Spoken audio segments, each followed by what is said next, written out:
अच्छा जी, दूसरा जो हमारा लेक्चर है आज का वो है ईसीजी के ऊपर। अब ईसीजी क्या चीज़ है? ईसीजी बेसिकली इलेक्ट्रोकार्डियोग्राफी इसको हम कहते हैं। इलेक्ट्रोकार्डियोग्राफी, इलेक्ट्रो का मतलब इलेक्ट्रिकल एक्टिविटी और कार्डियो का मतलब हार्ट और ग्राफी का मतलब ग्राफ। तो graph of the electrical activity of heart उसको हम क्या कहते हैं? ईसीजी। ठीक है। तो ये जो ईसीजी होती है, इलेक्ट्रिकल इम्पल्सेस होती हैं, बेसिकली कॉन्ट्रैक्शन काज करती हैं हार्ट के अंदर। अब इनको रिप्रेजेंट करने के लिए हम वेक्टर्स यूज़ करते हैं। ठीक है। अब वेक्टर, जो कोई भी वेक्टर आपने फिजिक्स में पढ़ा हुआ है, उसकी जो मैग्नीट्यूड होता है, उसकी जो स्ट्रेंथ होती है, वो उसकी लेंथ से हमें पता चलती है। दूसरा, उसका जो एरो होता है, एरो हेड, वो हमें डायरेक्शन बता रहा होता है। दो चीज़ें हमें पता चलती हैं, स्ट्रेंथ और डायरेक्शन, किसी भी जो है ना वेक्टर से। अब हार्ट के अंदर मिलियंस ऑफ मिलियंस सेल्स मौजूद हैं। तो होता क्या है कि हम तमाम सेल्स के जो वेक्टर्स होते हैं उनको जब ऐडअप करते हैं तो हमारे पास एक रिजल्टेंट वेक्टर आता है। ठीक है। उस रिजल्टेंट वेक्टर को हम इलेक्ट्रिकल एक्सिस कहते हैं हार्ट का। ठीक है। ये जब मैं आपको ईसीजी दिखाऊंगा तब आपको इसके बेनिफिट्स और इसकी जो यूजेस हैं वो मैं बताऊंगा। ठीक है। अभी आप याद रखें कि सिर्फ एक एक्सिस होता है हार्ट का, इसको इलेक्ट्रिकल एक्सिस कहते हैं, और अप्रोक्सीमेटली 59 डिग्री होता है वो। ठीक है। बस इतना आपके जहन में आना चाहिए कि इलेक्ट्रिकल एक्सिस जो है वो मौजूद होता है। अब हमारे पास जो है ये जो वेक्टर्स हैं इनको सेंस करने के लिए इलेक्ट्रोड्स प्रेजेंट होते हैं, यानी जो हम जिसके थ्रू ईसीजी करते हैं ना, वो आपने देखा होगा चेस्ट के ऊपर वो लगा देते हैं गोल गोल से, और हाथ के ऊपर भी और पाँव के ऊपर भी। ठीक है। तो वो बेसिकली इलेक्ट्रोड्स होते हैं, उनको लीड्स भी कहा जाता है। ये सेंसिंग डिवाइसेस होती हैं जो कि इलेक्ट्रिकल एक्टिविटी को जो है वो पिकअप करती हैं। ठीक है। अब वेक्टर्स के कुछ रूल्स होते हैं एडिशन के या सब्ट्रैक्शन के। जब भी दो वेक्टर्स जो हैं इक्वल मैग्नीट्यूड के होंगे लेकिन ऑपोजिट डायरेक्शन में होंगे तो दोनों एक दूसरे को कैंसिल कर देते हैं। रिजल्टेंट आपका क्या आता है? ज़ीरो। लेकिन अगर दो जो वेक्टर्स हैं दोनों पैरेलल हैं तो हेड टू टेल रूल के थ्रू अगर मैं इनको ऐड करूँ, इसकी ये एक वेक्टर मैंने ड्रा किया नंबर वन, दूसरा वेक्टर जो है ये वाला है, इसका जो टेल है इसको मैंने इसके हेड के ऊपर रख दिया ला के। ठीक है। तो ये जो टेल है ये मैंने हेड के ऊपर रखी। ठीक है। तो ये हमारे पास जो रिजल्टेंट वेक्टर आएगा वो इसकी टेल से लेके एरो के हेड तक बनता है। ठीक है।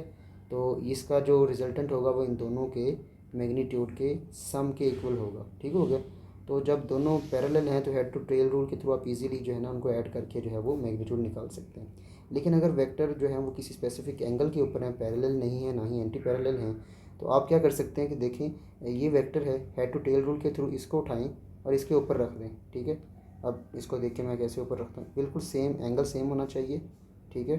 और डायरेक्शन अपोजिट होगी, ये डायरेक्शन है उसकी। ठीक है। इसकी जो टेल है वो इसके हेड के ऊपर रखी मैंने।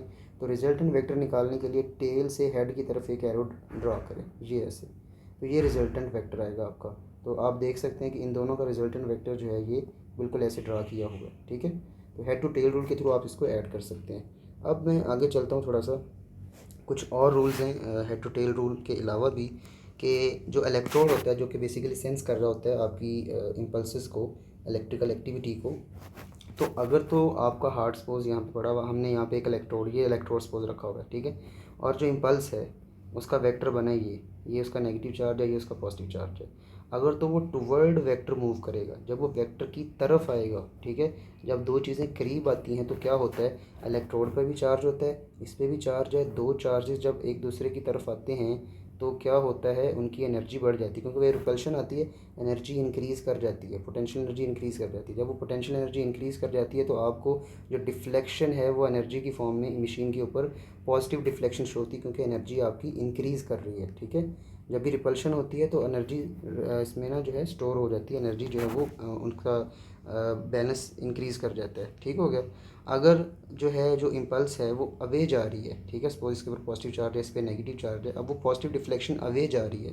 तो जब पॉजिटिव डिफ्लेक्शन अवे जा रही है तो इसका मतलब जो है दोनों के ऊपर जो एनर्जी बैलेंस है वो कम हो रहा है। ठीक है। इतनी ज़्यादा प्रेशर नहीं पड़ रहा। ठीक है। एनर्जी कम हो रही है, ओवरऑल एनर्जी जो है। ठीक है। तो वो जो डिफ्लेक्शन होती है वो सिस्टम की डिफ्लेक्शन उसको नेगेटिव शो करता है। ठीक है, अवे मूवमेंट को। ठीक हो गया।